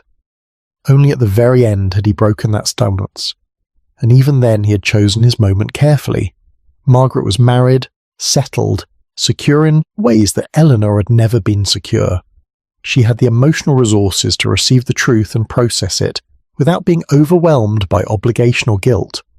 The timing, like everything else Mr. Pierce had done, had been considered and deliberate. The kindness that had endured for 40 years had finally been acknowledged, and the acknowledgement had released Edwin Pierce from the necessity of continuing. His heart, weakened by age, and perhaps by the long strain of carrying unspoken truths, had simply recognised that its work was complete. There was no violence in this death, no poison or weapon or dramatic confrontation. There was only the quiet exhaustion of someone who had run a race that lasted most of his adult life, and who had crossed the finish line with his obligation fulfilled and his conscience clear. Miss Marple rose from her garden chair as the light began to fade, gathering her cardigan around her shoulders against the evening coolness. The village was settling into its nighttime routines, lights appearing in windows, voices calling good night across garden fences, everything peaceful, everything ordinary. But beneath that ordinary surface, as always, ran the deeper currents of human experience. Love transformed into duty, duty sustained over decades, truth finally spoken and received. Mr. Pierce's kindness had endured until it no longer needed to endure, and then, having served its purpose, it had released him. It was, Miss Marple reflected as she made her way indoors, a particularly English sort of tragedy, quiet, understated, and ultimately fatal only to the person who had borne it with the greatest grace. Chapter 9, The Gift Finally Given. The latter part of May brought with it the kind of settled weather that encouraged optimism about the summer ahead. Gardens flourished under regular sunshine and occasional gentle rain, and the village took on that particular quality of contentment that came when the rhythm of the seasons aligned with the human expectations. Conversations turned to holiday plans and garden parties, to the cricket matches scheduled for June, and the various summer fetes that would punctuate the warm months ahead. Miss Marple, who had been observing these patterns for more years than she cared to count precisely, found satisfaction in their predictability, even as she remained attentive to the small variations that distinguished one year from another. This year, the variation included the gradual integration of Mrs. Hale into the social fabric of the village, no longer quite the newcomer despite her long absence, but not yet fully settled into the established networks of friendship and obligation that governed village life. It was on a Wednesday afternoon when Miss Marple was working in her garden, and considering whether her delphiniums would benefit from staking, that Mrs. Hale appeared at the gate. She was carrying a basket covered with a tea towel, and her expression suggested that this was not merely a social call. "I hope I'm not disturbing you," she said, though her tone indicated she was reasonably confident she was not. "I've been baking, and I thought you might appreciate some scones. They're best eaten fresh." Miss Marple, who recognised an overture when she encountered one, set aside her gardening gloves and invited her visitor to sit in the shade of the apple tree, where she had placed 2 chairs for precisely such occasions. The scones, when the tea towel was removed, proved to be golden and properly risen, the kind that suggested genuine skill rather than hopeful enthusiasm.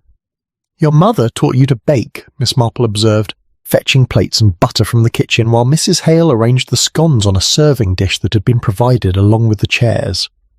She did. It was one of the few pleasures available to her during her illness. She couldn't do the actual work by the end, but she could instruct me, and I think it gave her satisfaction to know that at least some of her knowledge would continue. They settled into their chairs with the easy understanding of 2 people who had moved past the need for excessive formality. The scones were indeed excellent, and Miss Marple said so with genuine appreciation. "I've been thinking a great deal about what you said," Mrs. Hale began after they had each finished a scone and begun on a second. "About Mr. Pierce and the nature of his kindness. about how the ending of his obligation might have been more difficult than the bearing of it. Have you reached any conclusions? Several, though I'm not certain they're the right ones. Mrs. Hale brushed crumbs from her lap with careful fingers. I spent so many years being grateful for assistance that I didn't understand. When I learnt the money came from Mr. Pierce, I felt I had to refuse it, not because I didn't need it, but because accepting it felt like accepting charity from someone who had already been hurt by my mother's choice. It seemed wrong to add to his burden. Yet he didn't see it as a burden. No, I understand that now. He saw it as a correction, a way of honouring what my mother had needed to do. But at the time I only saw my own discomfort at being the recipient of such generosity. Mrs. Hale paused, looking out at the garden where bees were working among the early roses. When I left for Bath, I thought I was doing him a kindness. I thought I was releasing him from an obligation he'd carried too long. But now I wonder if I was actually depriving him of something he needed. The purpose that structured his life, Miss Marple said gently. Yes, and when I married and returned to St. Mary Mead, he must have felt the obligation return in a different form. No longer financial support, I didn't need that anymore. But the need to acknowledge what had been unspoken for so long. To complete the story before it was too late. Miss Marple set down her teacup and gave Mrs. Hale her full attention. You've been blaming yourself for his death. Not blaming exactly, but wondering whether things might have been different if I'd handled the visit differently. If I'd been less welcoming of his revelations, more dismissive perhaps, would he have left feeling the task was incomplete? Would that incompleteness have given him a reason to continue a while longer? You're asking whether you could have saved him by refusing his gift. I suppose I am.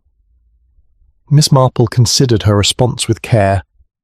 I've observed, she said finally, that people often outlive their expected time when they have something urgent still to accomplish. A woman with a fatal illness who lives long enough to see her daughter married.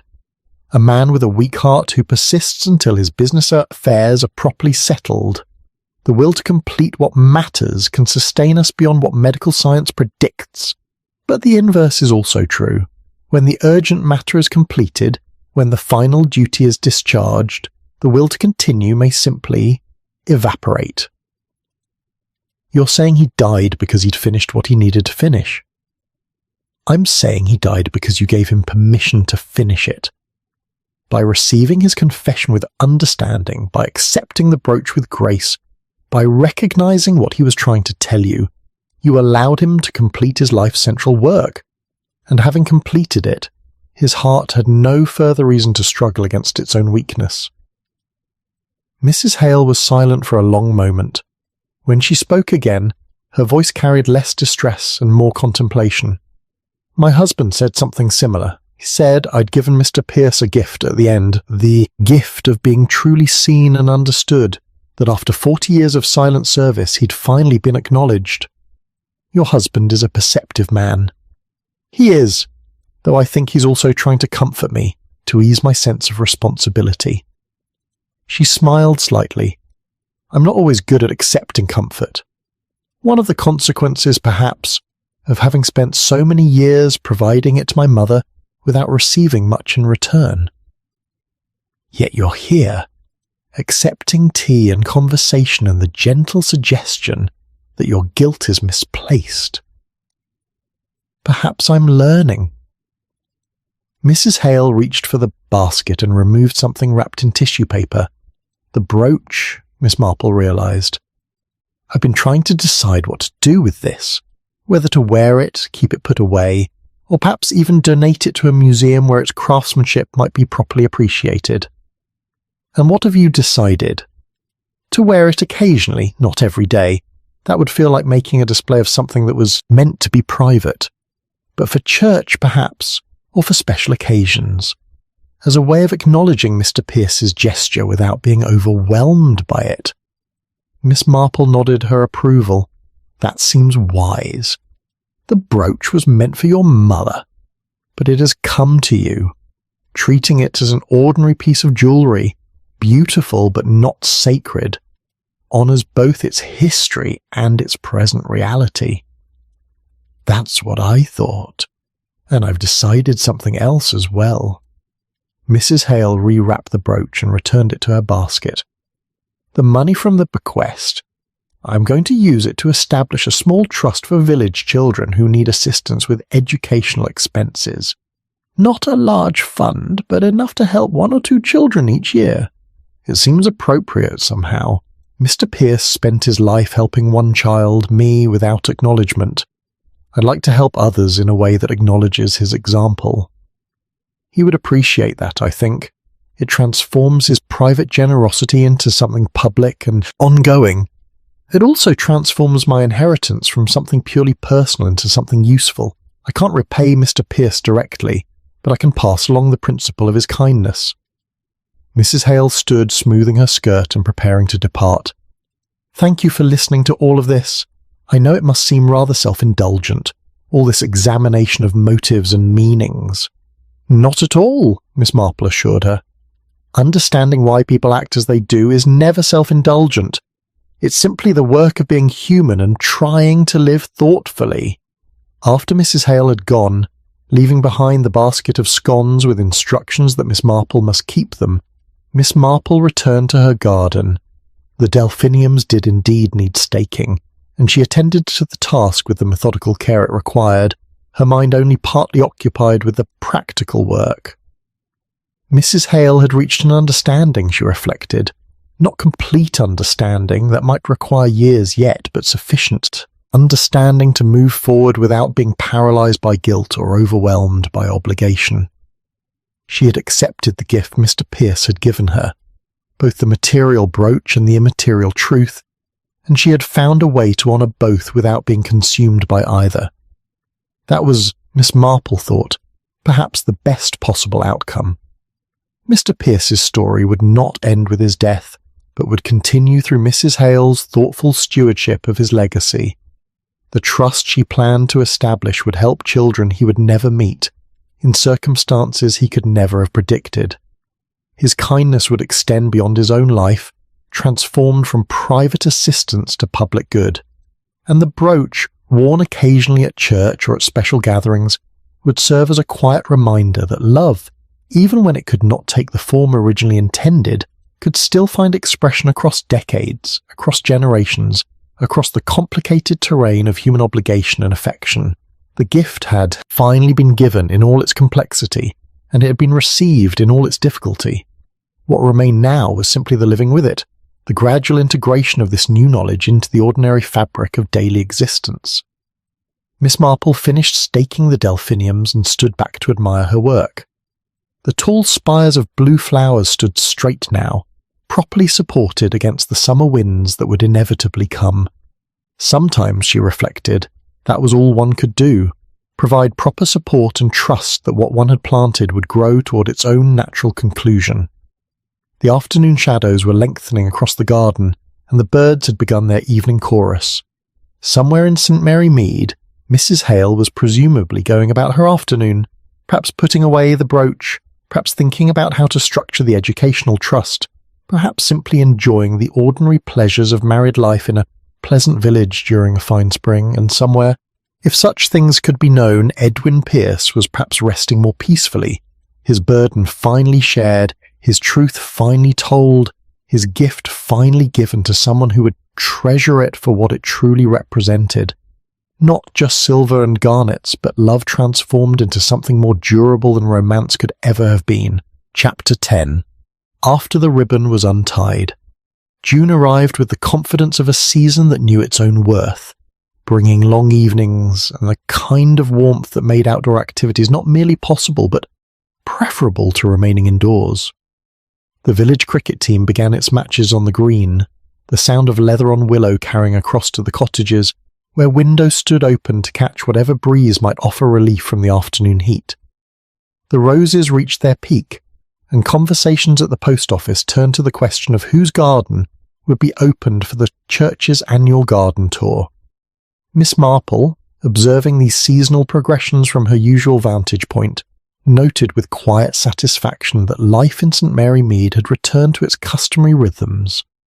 Mr. Pierce's death had been absorbed into the village's collective memory, settling into the category of recent losses that were acknowledged with respectful regret but no longer dominated conversation. His name appeared occasionally in passing references, someone mentioning his careful bookkeeping for the cricket club, or his reliability in managing the church accounts. But the intensity of speculation about his bequest and his relationship with the Fielding family had faded as such intensities inevitably did. Mrs. Hale, for her part, had become simply Mrs. Hale, no longer qualified as the recent bride or poor Eleanor Fielding's daughter. She attended church with her husband, contributed to the Women's Institute with a quiet competence, and maintained her household with the understated efficiency of someone accustomed to managing on her own. On 2 occasions that Miss Marple had observed, she had worn the silver brooch, once to a Sunday service and once to the parish council garden party. On both occasions she had worn it without explanation or display, pinned to her jacket as though it were any other piece of jewellery, neither hidden nor emphasised. It was during the garden party, held on a Saturday afternoon in the vicarage grounds, that Miss Marple found herself standing near enough to Mrs. Hale to notice the brooch and to see how Mrs. Clement, always observant of such details, had remarked upon it. "What a lovely piece," Mrs. Clement had said, her tone conveying genuine admiration. "Is it a family heirloom?" "In a sense," Mrs. Hale had replied, her voice carrying neither evasion nor excessive disclosure. "It belonged to someone dear to my mother.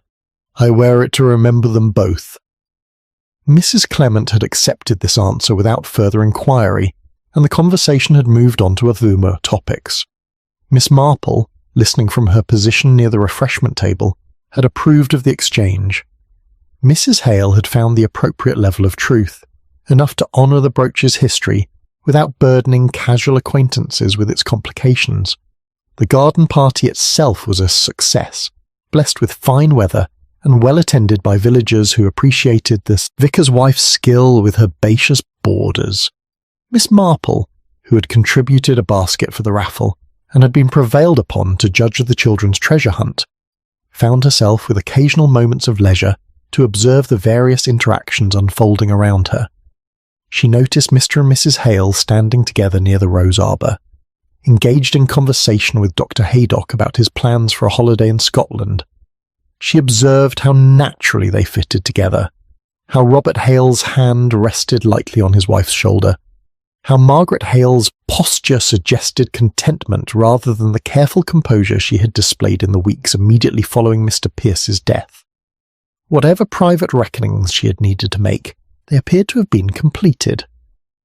Later, as the afternoon progressed toward evening and the party began to disperse, Miss Marple found herself walking part of the way home with Mrs. Bantry, who had returned from London the previous week and was full of observations about the village's developments during her absence. "I see Mrs. Hale has settled in nicely," Mrs. Bantry remarked, waving to a neighbour across the green. "She and her husband seem very well suited, though of course, at their age, one rather hopes people know what they're doing when they marry." "I believe they do," Miss Marple said mildly. "All that business about Mr. Pierce's bequest has blown over, hasn't it? People were quite exercised about it for a while, but now it seems to have been accepted as simply one of those things eccentric old gentlemen do. Leave money to people they once knew or whose parents they once knew, that sort of arrangement. Mr. Pierce was hardly eccentric. No, perhaps not. But the bequest was somewhat unusual, you must admit. Still, if Mrs. Hale has no objection, I don't see why anyone else should." Mrs. Bantry paused at her gate, preparing to turn in. "I heard she's establishing some sort of educational fund with the money. Very public-spirited of her." "Very appropriate, I thought." "Yes, well, I suppose that it's better than simply spending it on new furnishings or holidays abroad, though heaven knows she'd be entitled to do that if she wished." Mrs. Bantry smiled. "You've been rather involved with all of this, haven't you? I've noticed you speaking with Mrs. Hale on several occasions." "We've had some conversations," Miss Marple acknowledged. "She's an intelligent woman with a thoughtful approach to complicated matters. Complicated matters like old men dying after delivering wedding gifts 40 years too late. Among other things," Mrs. Bantry laughed. "You're being wonderfully mysterious, Jane. But I suspect you've got the whole thing worked out in that careful mind of yours. You always do." They parted with expressions of mutual regard, and Miss Marple continued homeward, thinking about Mrs. Bantry's casual summary of events. Old men dying after delivering wedding gifts 40 years too late. It was accurate enough as far as it went, but it missed so much of the truth. It missed Eleanor Fielding's impossible choice between love and security. It missed Edwin Pierce's gradual understanding of that choice and his transformation of disappointment into decades of quiet guardianship. It missed Margaret's unknowing acceptance of help and her later determination to become independent. It missed the brooch, maintained for 40 years against no clear future need, waiting for its moment to complete a gesture that had been interrupted by war and circumstance and the cruel necessities of survival. But then, Miss Marple reflected, that was how villages worked. Events were simplified into manageable narratives, stripped of their complications, rendered comfortable enough to live with. Mr. Pierce became that helpful old gentleman who left money to the Fielding girl. Eleanor became poor Mrs. Fielding, who was ill for so many years. Margaret became the woman who came back to St. Mary Mead and married rather well at 42. The deeper truths, the love that transformed into duty, the duty that sustained purpose, the purpose that gave meaning to an entire life. Those truths remained largely unspoken, known to only a few people who had cared enough to look beneath the surface of ordinary events. Miss Marple reached her cottage as the evening light was beginning to soften, casting long shadows across her garden, where the sweet peas were now blooming with abandon. She settled into her favourite chair with her knitting, a pot of tea at her elbow, and allowed her mind to review the entire sequence of events from Mr. Pierce's delivery of the brooch to Mrs. Hale's establishment of the Educational Trust. It had been, she reflected, a very English sort of tragedy. No violence, no dramatic confrontation, no villain in the conventional sense. Simply the quiet accumulation of unspoken truths, of obligations carried in silence, of love that found no direct outlet and so transformed itself into something more durable but also more isolating. Edwin Pierce had lived his entire adult life in the service of an obligation that no one had asked him to assume. He had given generously to people who didn't fully understand why they were receiving his generosity. He had maintained a brooch for decades, keeping it ready for a purpose he couldn't clearly articulate even to himself. And at the end he had found the courage to speak what had been silent, to give what had been withheld, to complete what had remained unfinished for 40 years. The effort had killed him, as surely as any poison might have done, not through toxicity but through release, through the sudden absence of the tension that had held him upright for so long. His heart, having served him faithfully through decades of careful living and careful giving, had simply recognised that its work was done, and Margaret Hale, the inheritor of that work, had received it with the grace it deserved. She had not rejected the gift out of discomfort. She had not minimised it out of embarrassment. She had accepted both the material inheritance and the knowledge it carried, and she had found a way to transform both into something that honoured Mr. Pierce's example, while allowing her to move forward unburdened by excessive obligation. Miss Marple's knitting needles moved in their familiar rhythm, creating order from wool and pattern. She thought about the various unopened gifts people carried, the words unspoken, the gestures unmade, the truths withheld because the moment never seemed quite right, or the courage never quite sufficient. She thought about how those unopened gifts accumulated weight over time, growing heavier with each year of deferral, until finally either courage arrived or time ran out. Mr. Pierce's gift had waited 40 years to be properly given. It had grown heavier with each year, more complicated, more difficult to deliver. Yet he had delivered it at last, and in doing so had set down a burden that had shaped his entire existence. The evening deepened, and the birds settled into their nighttime silence. Through her window, Miss Marple could see the village arranging itself for sleep, lights extinguishing in windows, doors being bolted, the day's business concluded. Somewhere in that peaceful arrangement of cottages and gardens, Mrs. Hale was presumably preparing for bed, perhaps glancing at the brooch in its velvet box, perhaps thinking of the man who had watched over her from a distance, perhaps simply living her ordinary life with her new husband in their pleasant home. And that, Miss Marple reflected as she folded her knitting and prepared to retire, was precisely as it should be. The gift had been given, the truth had been received, and life had moved forward as life always did, absorbing tragedy and triumph alike into its ordinary rhythms. She rose from her chair and went to the window for a final look at the garden. The sweet peas, she thought, would need picking tomorrow, and the roses were beginning to drop their petals, making way